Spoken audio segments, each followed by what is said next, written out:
Il faut bien voir que le Maroc est un vieil État-nation. Vieil État-nation, une simple référence permettra de mettre en évidence cette idée.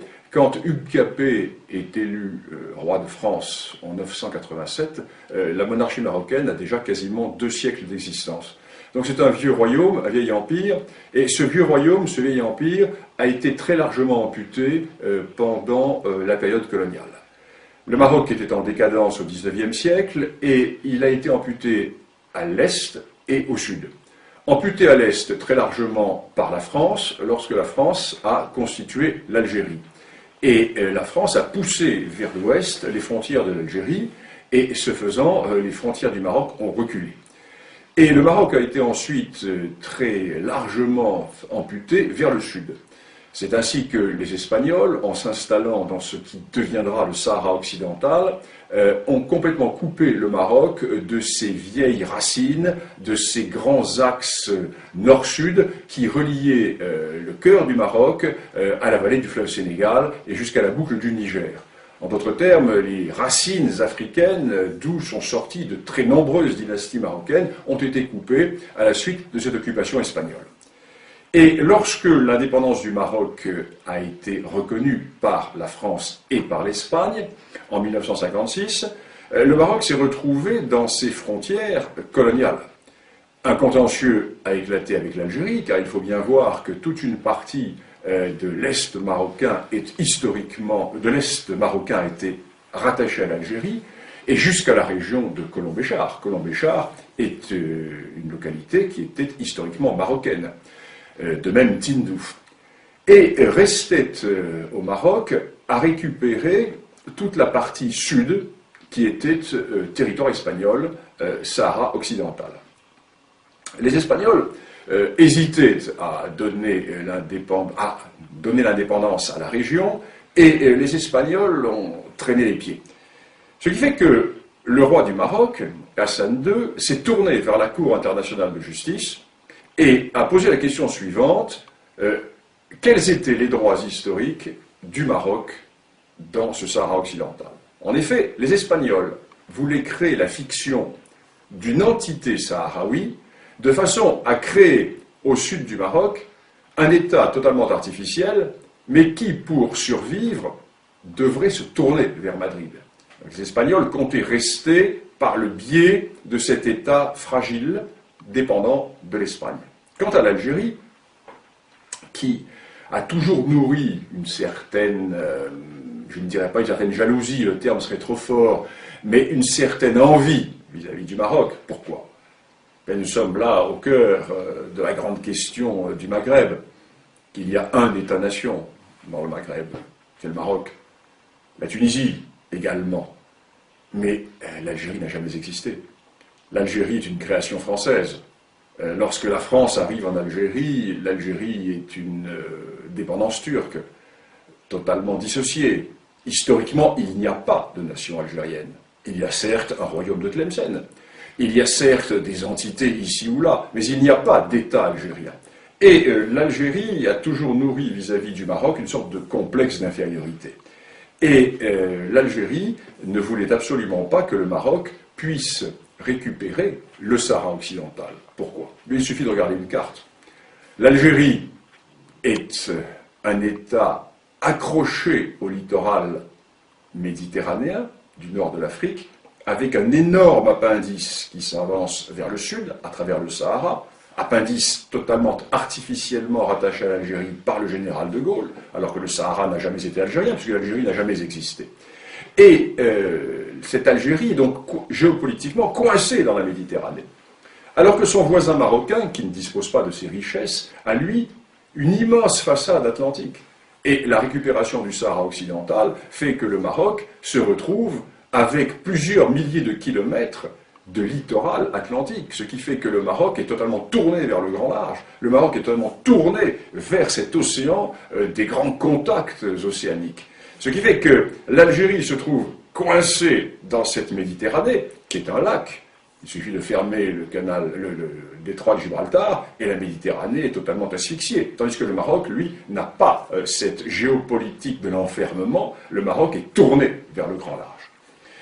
Donc, l'Algérie va soutenir la position espagnole, qui est de créer une entité artificielle, un État artificiel sahraoui, qui permettrait à la fois à l'Algérie d'avoir une sorte de débouché vers l'Atlantique, et qui permettrait au Maroc de maintenir, à l'Espagne, pardon, de maintenir une certaine position dans la région.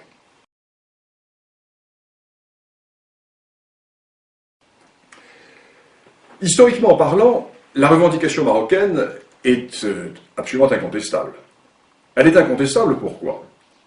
Parce que 5 des dynasties marocaines sont sorties du Sahara occidental ou du Grand Sud saharien. C'est un premier élément. La première de ces dynasties, c'est celle des Almohavides. Les Almohavides qui vont du fleuve Sénégal jusqu'au centre de l'Espagne constituaient ce que l'on a appelé l'empire des deux rives, qui était un empire marocain. Je ne vais pas rentrer dans le détail des dynasties marocaines, mais la plupart des dynasties viennent du Grand Sud. Deuxième élément, nous avons les réalités qui étaient les réalités économiques et politiques. Toute la vallée du fleuve Sénégal, la vallée du fleuve Niger, la boucle du Niger, était tournée vers le Maroc. N'oublions pas qu'au XVIe siècle, Tombouctou était une ville marocaine. La prière à Tombouctou était dite au nom du sultan du Maroc. Le pachalik de Tombouctou était un pachalik marocain. N'oublions pas également que les grandes routes transsahariennes qui permettaient de mettre en relation le monde ouest-africain avec le monde méditerranéen étaient sous contrôle marocain et aboutissaient dans les grands marchés du sud du Maroc. Nous avons toutes ces réalités qui font que lorsque le roi Hassan II a déclaré qu'en récupérant le Sahara occidental, le Maroc renouait avec les racines d'un arbre dont les feuillages sont tournés vers la Méditerranée, le roi du Maroc avait une image qui était très belle et qui était tout à fait réaliste et qui montrait bien ce qu'était cette réalité. Alors le problème est que en Europe, nous avons toujours cette vision européocentriste, européocentrée, et nous avons également la déformation de l'histoire immédiate. Il est évident que dans les années 1890, lorsque se posa la question marocaine, le Maroc était en état de décadence, en état profond de décadence. Et il n'était pas en mesure d'exercer sa souveraineté sur l'ensemble de ces territoires du Sud. Et nous avons cette vision qui est une vision du XIXe siècle. Or, la véritable réalité politico-historique et géopolitique de cette région est largement antérieure au XIXe siècle. Ce qui fait que si nous faisons un peu d'histoire, et c'est l'intérêt de cette discipline, si nous faisons un peu d'histoire, nous constatons que, par le passé, le Maroc, effectivement, avait des droits qui s'étendaient, j'allais dire, bien au-delà du Sahara occidental, qu'il a récupéré depuis 35 ans, car, sans déplaire à nos amis mauritaniens, nous devons également reconnaître que la Mauritanie n'a jamais existé, et que la Mauritanie actuelle a été, du moins dans sa partie nord, très largement une dépendance marocaine jusqu'au début du XIXe siècle, puisque les émirs des tribus du nord de la Mauritanie étaient investis par le sultan du Maroc. Alors nous sommes là dans une réalité tout à fait intéressante qui fait que le Maroc, puissance continentale, se retrouve être une puissance maritime. Et tout le cœur de la question repose à Alger.